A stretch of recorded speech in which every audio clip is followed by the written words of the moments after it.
Hello friends, welcome back to my channel. இன்றைக்கி நம்ம வீடியோவில் ஒரு இன்ட்ரெஸ்டிங்கான விஷயத்தை பற்றி தான் பார்க்க போகிறோம். என்னென்னு கேட்குறீங்களா? மெச்சூர்ட் அண்ட் இம்மெச்சூர்ட் பர்சனை பற்றி தான் பார்க்க போகிறோம்.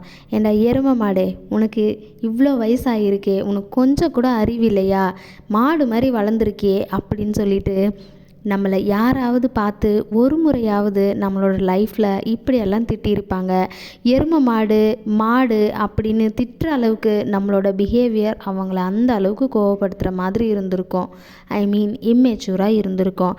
இந்த இம்மெச்சூரால் தான் மற்றவங்க முன்னாடி உங்களோட வேல்யூ அண்ட் இமேஜ் ரொம்பவே கம்மியாகுதுன்னு சொல்கிறாங்க. இதை கண்டிப்பாக ஃபீல் பண்ணாதவங்க யாரும் இருக்க மாட்டீங்க. இது ரொம்ப கஷ்டமான விஷயம் என்ன அப்படின்னா, நீங்கள் இம்மெச்சூராக இருக்கிறது உங்களுக்கே தெரியாது. மற்றவங்களுக்கு மத்தியில் உங்களோட வேல்யூ அதிகரிக்கணும், நம்ம சொல்கிறத மற்றவங்க கேட்கணும் அப்படின்னா உங்களோட மெச்சூரிட்டி லெவல் உங்கள் ஏஜுக்கு தகுந்த மாதிரி ஈக்குவலாக இருக்கணும். அது ஏஜ்க்கு ஏற்ற மாதிரியான மெச்சூர் லெவலை விட கொஞ்சம் அதிகமாகவே இருக்கணும்னு சொல்கிறாங்க. ஆனால் இந்த மெச்சூரிட்டி லெவல்னால் என்னென்னா, மெச்சூர்டாக நடந்துக்கிறனான்னு நம்மளில் பல பேருக்கு இந்த யோசனை வந்திருக்கவே இருக்காதுங்க.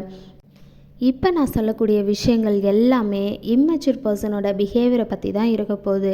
சைக்காலஜி பேஸ் பண்ணி தான் இந்த விஷயத்தை ஷேர் பண்ண போகிறேன். நீங்கள் உங்கள் லவர்கிட்டேயோ இல்லை ஃப்ரெண்ட்ஸ்கிட்டேயோ இல்லை உங்கள் பேரண்ட்ஸ்கிட்டேயோ இல்லை உங்களுக்கு ரொம்ப பிடிச்சவங்கக்கிட்டேயோ ஹர்ட் ஆகிட்டீங்க அப்படின்னா உடனே உங்கள் மொபைலில் தான் பார்ப்பீங்க. அதுலேயும் நம்ம வாட்ஸ்அப் ஸ்டேட்டஸில் உங்களோட எமோஷன்ஸை ஸ்டேட்டஸாக வைப்பீங்க.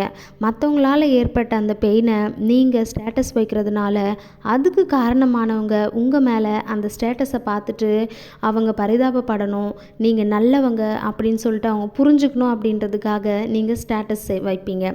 சிம்பிளாக சொல்லணும்னா, ஸ்டேட்டஸ் போட்டுட்டு யார் பார்த்துருக்காங்களோ இல்லையோ நிமிஷத்துக்கு ஒரு முறை அந்த ஸ்டேட்டஸை போய்ட்டு ஓப்பன் பண்ணி நீங்கள் பார்க்கணும் அப்படின்னு நினச்சிருக்கக்கூடிய அந்த கன்சர்ன் பர்சன் உங்களோட ஸ்டேட்டஸை பார்த்துருக்காங்களா நீங்கள் செக் பண்ணீங்க அப்படின்னா நீங்கள் தான் இம்மெச்சூர் பர்சன்னு சொல்கிறாங்க.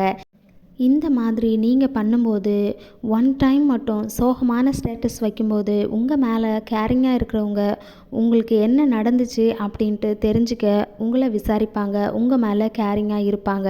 அதுவே நீங்கள் அடிக்கடி ஸ்டேட்டஸ் போடுறது சும்மா சேஞ்ச் பண்ணிகிட்டே இருந்தீங்க அப்படின்னா ஃபஸ்ட்டு கேர் பண்ணின அந்த பர்சன் கூட உங்களை கேர் பண்ணுறதை ஸ்டாப் பண்ணிடுவாங்க. உங்களோட வேல்யூ அப்படின்றதும் அவங்களோட மனசுலேருந்து குறைஞ்சி போயிடும்.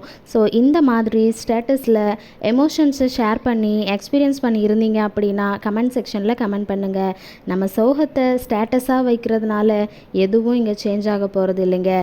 இஃப் சப்போஸ் இதுவே ஒரு மெச்சூர்ட் பர்சனாக இருந்தாங்க அப்படின்னா டைரெக்டாக அவங்களோட எமோஷன்ஸையும் அவங்க ஃபீலிங்ஸையும் அவங்களுக்கு பிடிச்ச யாரோ ஒருத்தர்கிட்ட ஷேர் பண்ணிவிட்டு நெக்ஸ்ட்டு என்ன செய்யலாம்னு அந்த ப்ராப்ளம்க்கான சொல்யூஷனை தேடிட்டு இருப்பாங்க.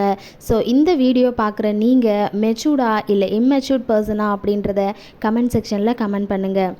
இந்த விஷயம் உங்களுக்கு பிடிச்சிருந்தது அப்படின்னா ஃபாலோ பண்ணிக்கோங்க. நம்ம சேனலை சப்ஸ்கிரைப் பண்ணாதவங்க சப்ஸ்கிரைப் பண்ணிவிட்டு கூடவே இருக்கக்கூடிய பெல் ஐக்கானையும் கிளிக் பண்ணிக்கோங்க. அப்போ தான் நான் போடக்கூடிய வீடியோஸோட நோட்டிஃபிகேஷன் உங்களுக்கு வரும். தேங்க்யூ ஃபார் வாட்சிங்.